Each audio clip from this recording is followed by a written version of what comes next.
Especially when I make watercolor paintings, I mainly make them at night. Because then I can, without interruption, paint for 12 hours in a row. So there's no phone call, there's nobody interrupting. I truly need the solitude and the separation from the functional world. When I write or paint, I need the night somehow. And maybe I romanticize it for no reason. Maybe it's an idée fixe, maybe it's nonsense, I don't know. But because I work a lot at night, it also starts to become part of the subjects that I paint. So automatically I would add the moon and the stars, and the dark sky and the after hours feeling. I think somehow the night also evokes a moment of introspection, and it is indeed connected to the notion of the dream and the unconscious. And for example, in my writing as well as in my paintings or in some of my sculptures, I referred to the raft. A raft is a vessel that you can't control. Other than a rowing boat where you decide for your destination, on a raft you have to surrender to the elements. It's the wind and the water taking you somewhere and you don't know where. The raft is a nice metaphor for the surrendering to the unconscious, to surrender to the unknown. And I think everything we do in life is language-based. When something happens to me and I talk to you about what happened to me, then I automatically structure it with a beginning, a middle and an ending. So we have this narration and this language-based way to perceive and to receive the world. And I think what artists do, especially visual artists, is to try to go beyond language and to create something that speaks about things that we can't tame and structure and mold into language.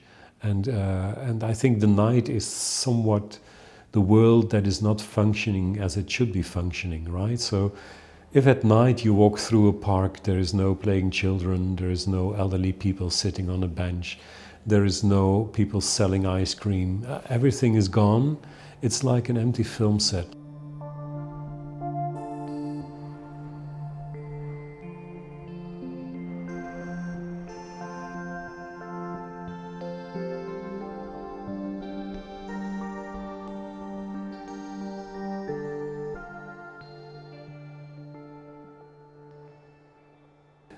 Since I was not sportive or I was not the most social kid, I had a gift for language. I loved to write and to come up with a sort of fiction, write short stories and make drawings. So those were my, let's say, rather introverted talents, because yeah, these are things that you do by yourself on your own. So in that regard, it was also a way or a means for me to find my own safe zone and to find my own island to go to and to enjoy. In fact, so when you're not the most social person as a kid, then you find solace and support and energy and inspiration in creating things.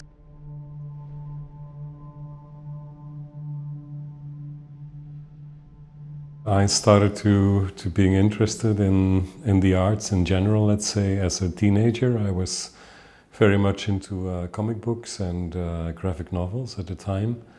And that somehow was my entry into the world of fiction, of visual fiction. And somehow, regardless the medium that I use today, I think I'm still making a sort of graphic novel-like works. I mean, sort of fictitious spaces and surroundings that are sort of a point of departure for the viewer to complete the story for him or for herself. For example, in the museum I'm showing watercolor paintings, so you have like this big plan or this big immersive landscape, and from there on, yeah, I'd like to invite you as a viewer to find your story in it.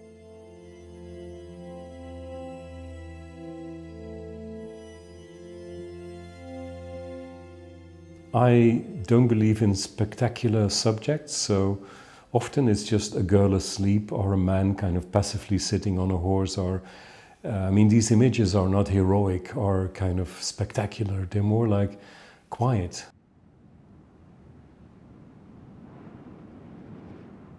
What I like is that an art piece, being it a film or a musical piece or a photograph or a sculpture, an installation, I like it when it quietly invites you to join in, rather than you'd feel pressured as a spectator, you know, to relate to it.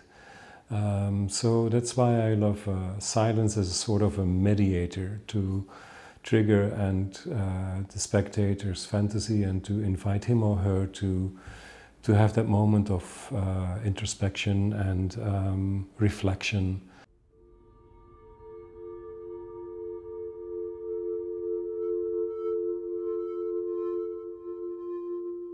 I work a lot on free association, so I start with something, and then, for example, when I started to produce The Horseman, I thought something's missing here, and at the very end I decided to put that little monkey on his shoulder, holding a parasol above his head, and by doing so I made it more like fairy tale-like, you know, like a loner on his horse, but he was kind of a charismatic man with a strong nose, and he had such a strong presence, and I thought I have to soften that presence a little bit and also make something, like add something endearing to the image. And then I came up with that little monkey, because I thought if that strong guy takes care of that little monkey, it makes him soft as well, you know, and gentle and friendly and considerate. And so often along the way, during the process of conceiving a work, I add and take away things in order to make it more, let's say, layered and refined and less one-dimensional. But I would say I rather playfully add little components that people wonder about, like, what are these objects on the sides of the horse, you know? What is this about? And then I smuggle in references to, for example, old Wunderkammer cabinets of curiosities from the Renaissance era, or I would add things that refer to cinema or to literature, or all kinds of tiny little references that I like to smuggle in. Also things about coming from my personal life. I like to playfully, you know, compile props in the works that are not necessarily understandable to everyone, but that add, let's say, to a sort of subtle storytelling in general. So it also doesn't need to be logical, and I think any artist can do anything. We don't need a legitimation for what we do. It's more like it's our task to deliver something that has an intriguing balance between form and content, more than anything else. But the content can be close to zero if you think about the paintings of Giorgio Morandi. When you write what the work is about, it's just a couple of bottles herded together on a tabletop. So content, social relevance, reflection about society, there's none of that in there. It's just bottles on a tabletop. Yet it's marvelous painting. It's very quiet, it's melancholic, it says something about the human condition, but in a very, very subtle, discreet way. So when you deliver something in a precise way, it can be totally unspectacular and very simple. So we don't need to overcomplicate what we do.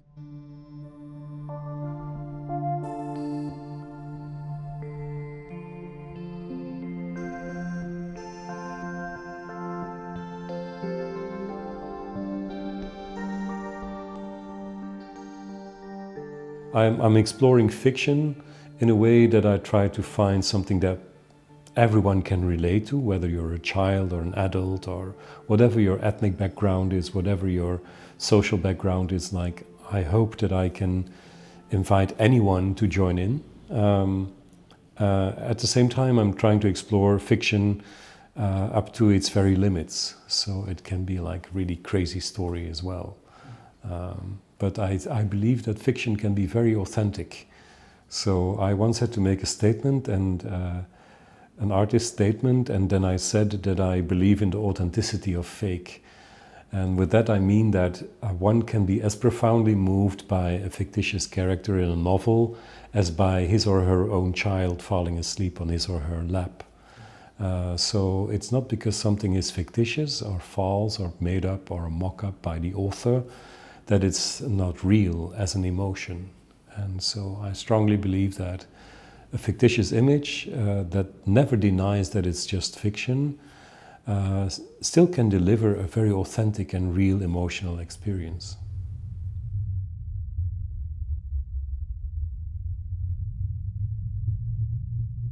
Part of my sculptural production is quite realistic in how it appears. And to me it's important to make an abstraction from reality. Otherwise your work would be too much about simulation. For example, if I would make a life-sized person in full color, I would be doing a sort of Madame Tussauds wax museum kind of exercise, which by itself is not that interesting, because then you narrow down the reading of your work, like, is it real or not? No, it's not real. When you read a novel at all times, you know it's not real. It's a story made up by the author, and you accept that. And departing from there, you can then find your own emotions. So to me, it's important that in the sculptures you also have that abstraction of color, so that it's not about simulating reality, but about evoking something underneath the reality. So it's about trying to grasp something essential rather than simulating something. And so using monochromy or at times only using 2 or 3 or 4 colors in my work allows me to really interpret reality instead of simulating reality.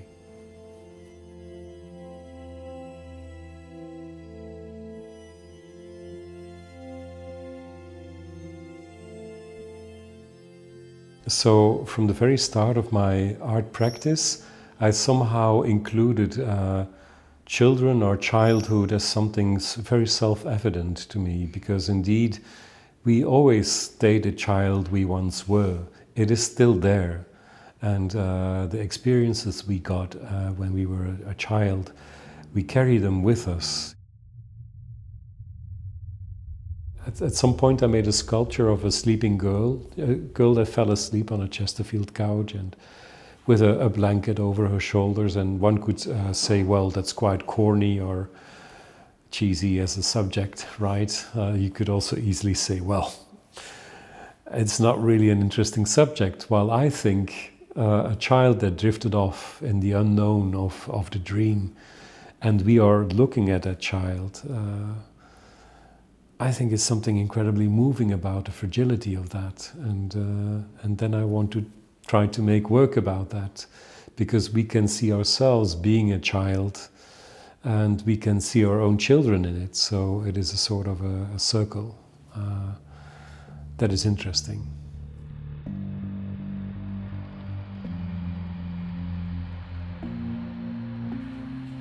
To reflect upon time passing, about time and aging and all that is really like basically thinking about the human condition, and I think that's somewhat my task as a, let's say, figurative artist, to talk about life and time passing, and also by doing so hopefully offering a form of solace to the viewer, to tell him, like, look, it's fine. It is there, and it's not easy, and it's not evident, and we have our struggle with time, but all in all, it's also something beautiful. It's because of time is limited that we can appreciate the beautiful moments as well. If we'd live forever, time would be less precious and also less beautiful and essential in a way.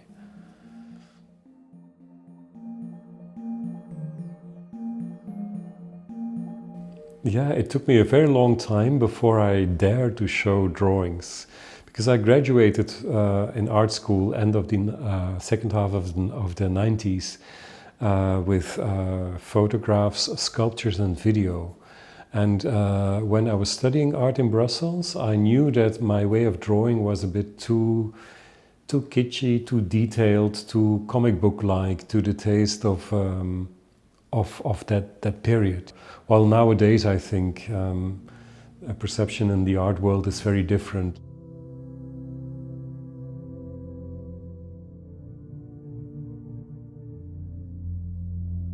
It was only in the year 2009 when I had an exhibition at the Galleria Borghese in Rome, where they invited me to have a sort of a dialogue with the old masters of the collection, that I thought, okay, the time has come to show my drawing, and that drawing was black and white watercolor painting. And so I started with that in the year 2009. So somewhat with a delay, because I was a bit embarrassed. I thought, they're going to criticize my way of drawing or painting, or it's too literal or too illustrative or whatever.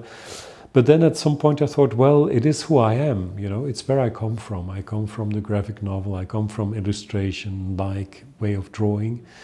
And then also the fact that I worked just entirely by myself again on my art, not with the help and the assistance of a team, was something very beautiful and pure. Like you just have the black pigment, 2 brushes, a porcelain bowl of water, and your paper. So the simplicity of it is incredible.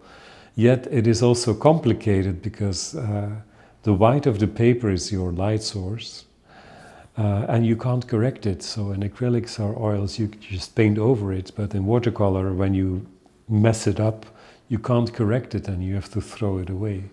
So there's a lot of disasters I paint in watercolor, and then, yeah, there's only a few that survive, where I think, yeah, there's still enough light in it, and it is immersive, and it evokes a sort of a specific feeling of solitude or a melancholia, or it has something mysterious about it. So, yeah, it is kind of exhausting and complicated, but therefore also appealing. It's like just you and the paper, and therefore it's also quite close to writing, because it's just you and your laptop, and everything has to come through you, and there's no like, hey, can you give me a hand, or can you help me out, or no. It's really very one-to-one, and yeah, that's beautiful about it.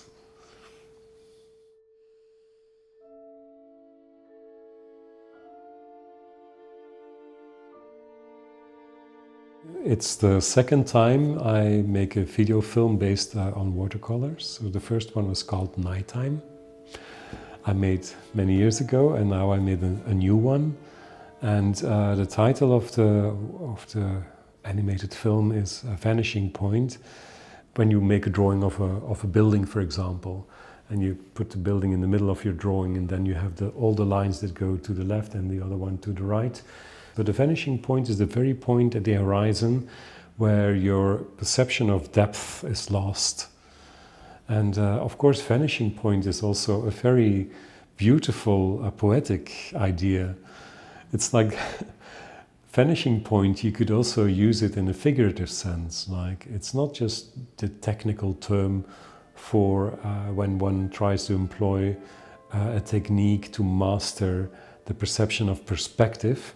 But the vanishing point is also the point where you as a persona, where you as a person dissolve and disappear. It's that mental point, you know, like when you're a kid and you're seated in the back seat of the car and you're gazing at what the car is leaving behind, and you somehow dissolve into this timelessness of movement and the no man's land of the motorway landscape. It's also sort of a vanishing point. You dissolve as a person, you disappear, and the notion of vanishing or disappearing into a sort of mental no man's land is something quite beautiful. Not necessarily as a form of escapism, but maybe as a moment of being in touch with something that is non-language based and that is not tamed into language, but that goes beyond that idea. So I think the moments that we dissolve as an individual into a sort of mental no man's land, it's also a liberating and maybe most essential notion or experience.